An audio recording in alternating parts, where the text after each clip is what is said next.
Hello, my name is Javon, and welcome to Only Fails. Please like this video and subscribe to the channel. Thank you.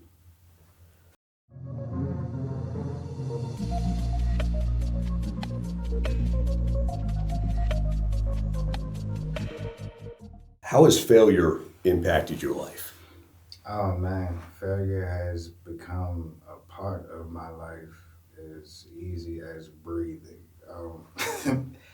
I was raised in a family where alcohol was hereditary, so naturally I started drinking at like 8 years old. I think I had my first beer. Um, it became a coping mechanism for me throughout my whole life. So anytime that I would get frustrated or felt like I was about to fail, I would turn to alcohol, which would just make it happen a little faster. Um, I'm from Washington D.C., so it's a fast city. Um, it's an expensive city, and just trying to keep up. And the people that I had surrounding me were also on that level where they were just struggling as well, and I wasn't mentally at the point where I knew any better to be able to transition and fall back and focus on myself. So I was always in the mix, and that just caused a bunch of distractions. So when it came to failing, I was the king of it. What do you think is your greatest failure? My greatest failure would be not being in my kids' lives. As I said, I stated the alcohol addiction kind of like threw me. And it was something that I was so used to, I didn't know that I had a problem with it. So I would potentially self sabotage some of my relationships, and others I just honestly should have never been in. But I was making wild decisions at the time, but I produced some great, beautiful children. And it just so happened that uh, I wasn't able to be there for them like I should have. I got to the point where I was trying to fix me, and that ultimately led me further away from my children. Um, some of their mothers resented me for it, and some others just didn't like that I was changing for the better, if that makes sense. Um, but at the level that I was vibrating, these are the people that I attracted. I don't blame them at all. Um, it's me, and hopefully, I will be in a position that I can get my children back and make up for that lost time. So that's your number one goal right now. That is my only goal right now. That's a good goal. So you were previously married. Yeah. So I met my ex-wife. I was homeless at the time, and I was staying in a shelter. Uh,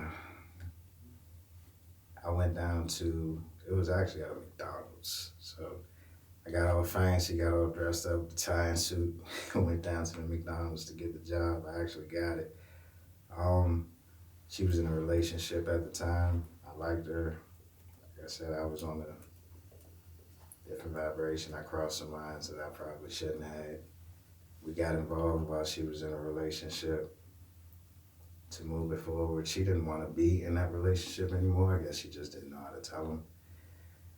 Um, I positioned myself to be able to move her with me, so we did that, and she got pregnant. We fell on hard times during COVID. Ended up staying in a motel, and things were kind of weird going back and forth. I still had trauma issues, unhealed trauma issues, and I couldn't see through the drinking because I felt less than a man not being able to be the provider that I wanted to be, which caused a lot of conflict, a lot of arguing, and a lot more of the drinking. Eventually, I came into a substantial amount of money. We moved to the West Coast. Unfortunately, that didn't really change too much. She was pregnant at the time. She wanted to get married. I wanted to be the nurturing husband type. So I went along with it. I don't think I was ready to get married, to be honest.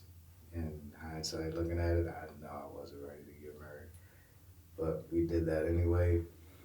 Um, it was some infidelity, wasn't on my part, but the intuition was there, and a lot of things didn't make sense, coincidences and whatnot, and ultimately it just went downhill from there, man.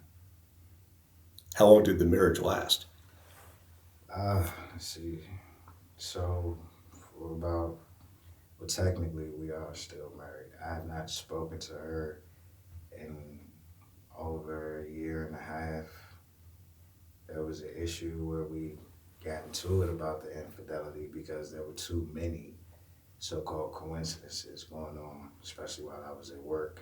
So I guess the insecurity came from me knowing that the relationship started between us with her cheating on her ex with me.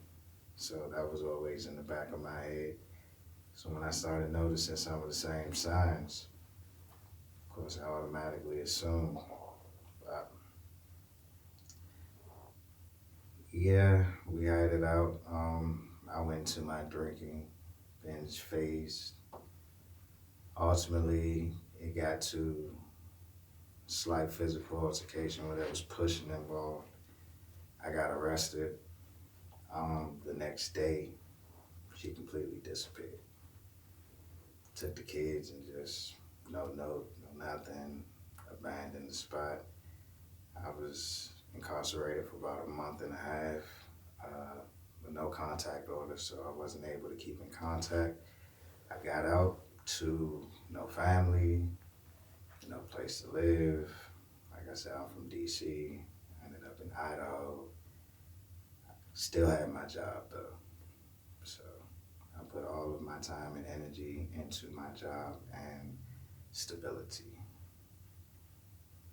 That's good. Stability is important.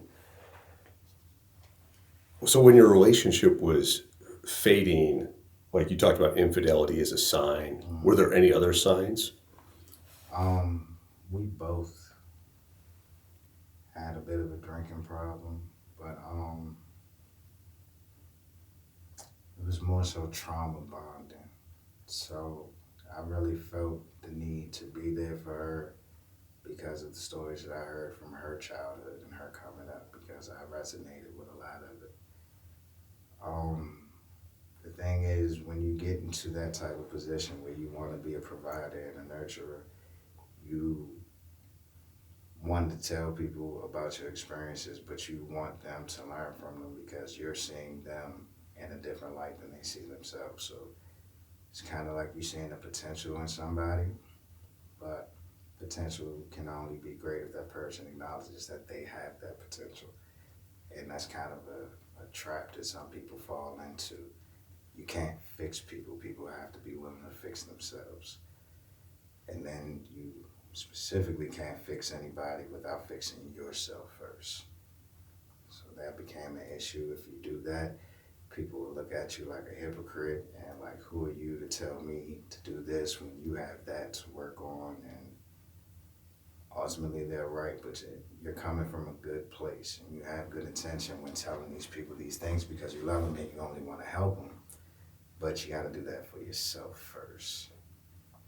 So the trauma bonding thing got out of control because it switched from, okay, this is how we relate to each other. This is why we love each other, because we're going to be what we need to each other that we didn't have.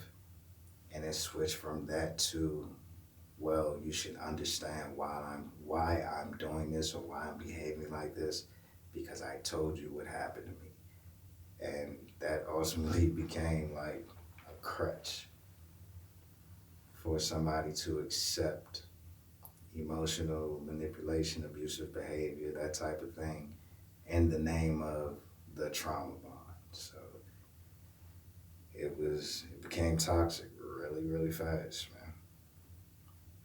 When you got out of jail, uh, how did and you were by yourself at this point? She had left. Hmm. Where were you at emotionally? I was broken, um, especially with the NCO in place. I had no idea where she went. I had no idea. My daughter, we had just celebrated my daughter's first birthday, like a couple months, 3 months prior, 4 months prior. I had no idea where my family went. I had no idea if they were okay. I didn't know which state they was in. I didn't know if she left me for somebody else. Um, like I said, there was no contact. I was all the way on the other side of the country by myself with no shelter, no family whatsoever. And all I had was my $14 an hour job. So I got blessed actually. My GM from my job had a spare room, let me stay with him for a while so I would have somewhere to stay while I got on my feet. He was actually going through a divorce himself. So the conversations that we had actually helped me cope with not having my family. So I got to bond with him off of that. And I had to deal with the probation now and all these stipulations, some of which I wasn't even in the right position to be in compliance with, but I had to figure that out like really fast. Um, so like I said, I put all my time into work. I was working 72-hour weeks. It made it a lot easier on me to focus more on work and less on the fact that I was alone. But as a grown man, I'll tell you, I ended up at night in a fetal position, like bawling my little eyes out. I just couldn't figure out what happened. And on top of that, I was making that decision that my addiction had to be kicked. So I was going through that as well, the withdrawal process and everything from kicking it cold turkey because I was tired of starting from the bottom. And I decided this was going to be my last time that I was going to have to climb from the bottom. So have you been successful in dumping alcohol? And it's almost 2 years completely sober. That's awesome. Yeah. That is huge. How has leaving alcohol behind benefited you? I see things so much clearer now. Like it's almost like, well, I got my power back. So versus me relying on something else to cope, I actually look forward to though that asking myself the hard questions and hitting that problem head on because I know now that there's a strength that comes from it. So it's kind of like going to the gym and seeing results. You see what I'm saying? Like nobody wants to go to the gym until you start seeing those results and then you can't stay out of the gym. So mentally it's like that. Once you get through okay, I don't need this and I don't want to do that anymore. It's like, well, whatever problems I have, bring them on, cause it's not why me, it's why not me. I can do all of this. I can do any of it. So every obstacle I get past is a level up. That's a great attitude. How do you view relationships now? Oh, I stayed away from after after losing my wife and my family. I dodged all relationships, platonic, intimate. I wasn't ready to be around people at all. So I would go to work and come home. I wouldn't even talk to the people at work for real because I didn't want to bond with anybody. But once I started getting myself together and decided, okay, well, this is where I'm at, this is the situation, can't hide forever, gotta get out of this mode.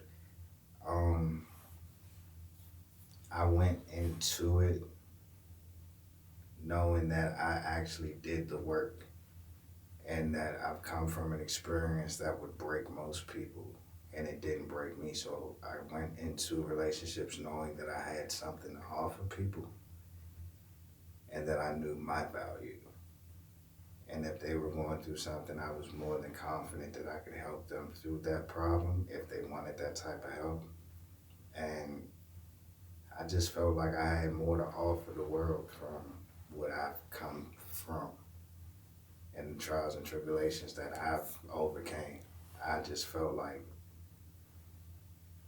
not to sound cocky or nothing like that, but it was like, I'd be an asset to you if we were to be in any type of relationship. And once I looked at it like that and used the discernment, I was cool with making friends. I was cool with meeting women. It was just, I had my self-worth back and I had my power back.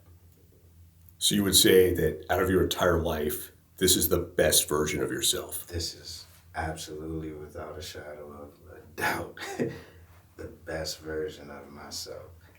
I have a problem. Well, it's not even an issue. The issue would be trying not to come off arrogant when it's really not arrogant. It's gratitude, because people will look at you and they can't tell the type of stuff that you've been through just by looking at you.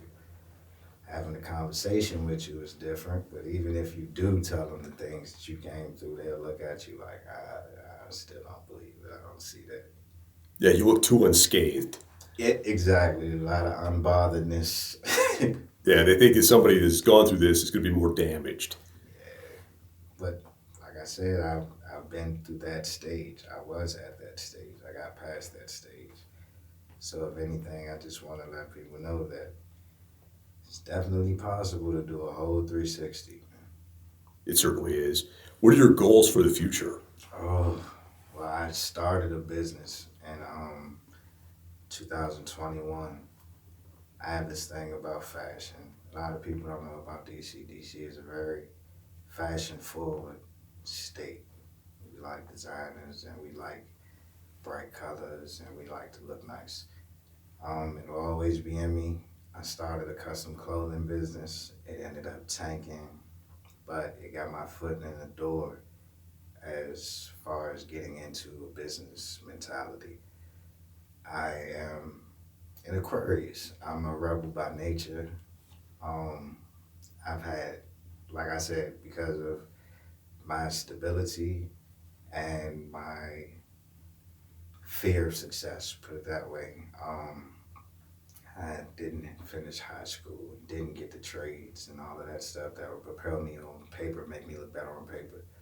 But I have so many other talents and skills, like especially in the art form. So starting businesses and becoming self-sufficient and being able to get my kids back is my only goal right now. So you might as well get used to seeing me because you're going to see a lot of them. Those are good goals. If somebody out there was struggling with alcohol, what would you tell them? Ooh. If you are struggling with alcohol, I will tell you this.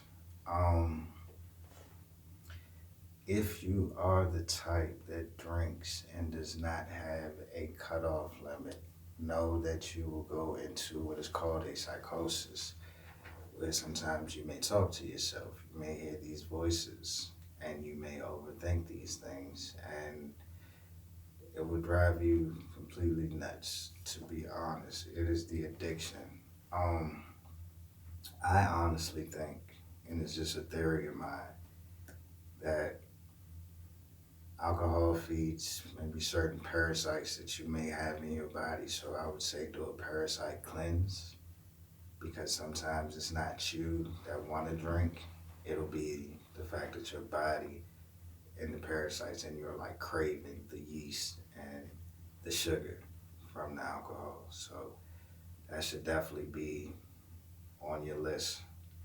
As far as you wanting to quit, as far as it being a coping mechanism, it's not at all. It's a mask, and that's all it does. It's like a band-aid. But if you don't deal with the problem head on, all you're doing is putting a band-aid over a bullet wound.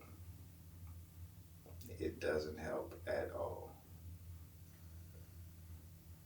It's a very hard thing to get a hold of, especially if you started young. Um, if you are a drinker, and you do it because you are doing it to mass traumas, then you know for a fact that when it wears off, the situation has become worse. As far as getting off of it, I don't have a magic wand for that. It is a personal decision that you have to make. You have to weigh your scales and look at the pros, what came good, what came out of it that was good, and what came out of it that was negative, and weigh it yourself. 9 times out of 10, if you were like me, you'll burn a lot of bridges and you'll ruin a lot of relationships, and some of those you cannot get back, which will haunt you. If I'm talking to somebody who's on that path and hasn't gotten there yet, this is what's coming for you. So if you value your relationships, you might want to slow down or seek help. Um, if you are at the point where you are ready to stop, know that there are other people out here who will support you in that decision.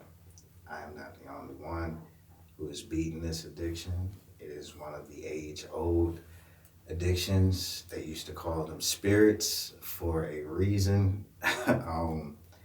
If you get too much into it, you get to this point where you black out and you don't remember anything. If you lower your vibration low enough, certain energies will be susceptible to taking you for a joyride. On the spiritual aspect, if you know what I'm talking about, you know what I'm talking about. My spirituality actually saved my life. It was one of the tools that I used to help me kick my addiction. So you want to have something to believe in. It can be done. It can be done. And once you get past it, everything else just seems so small. That is good advice. Do you have any closing comments? Anything you'd like to leave the viewers with? Yes. I'm honored to do OnlyFails. A lot of people go out here and they tell you these success stories, but they don't tell you that failing is part of that success. You cannot get there unless you fail, and failing is not a bad thing. Once you fail, you learn. Anybody who's rode a bike knows this. Sometimes people forget the fundamentals of climbing to the top. You're going to fail a lot. But the beauty in failing is the testimony that comes from it. Because as people, we are here to connect with other people. We are here to lift each other up. And we're ultimately here to learn how to deal with this experience that we all have to deal with on the same level. Everybody's not going to have your story. Everybody's not going to go through the same thing, but a lot of people are. Your failures and how you get through your failures might save somebody else's life. So, shout out to the platform. Thank you for sharing your story. This takes courage and bravery, and I wish you the best for your future. Thank you.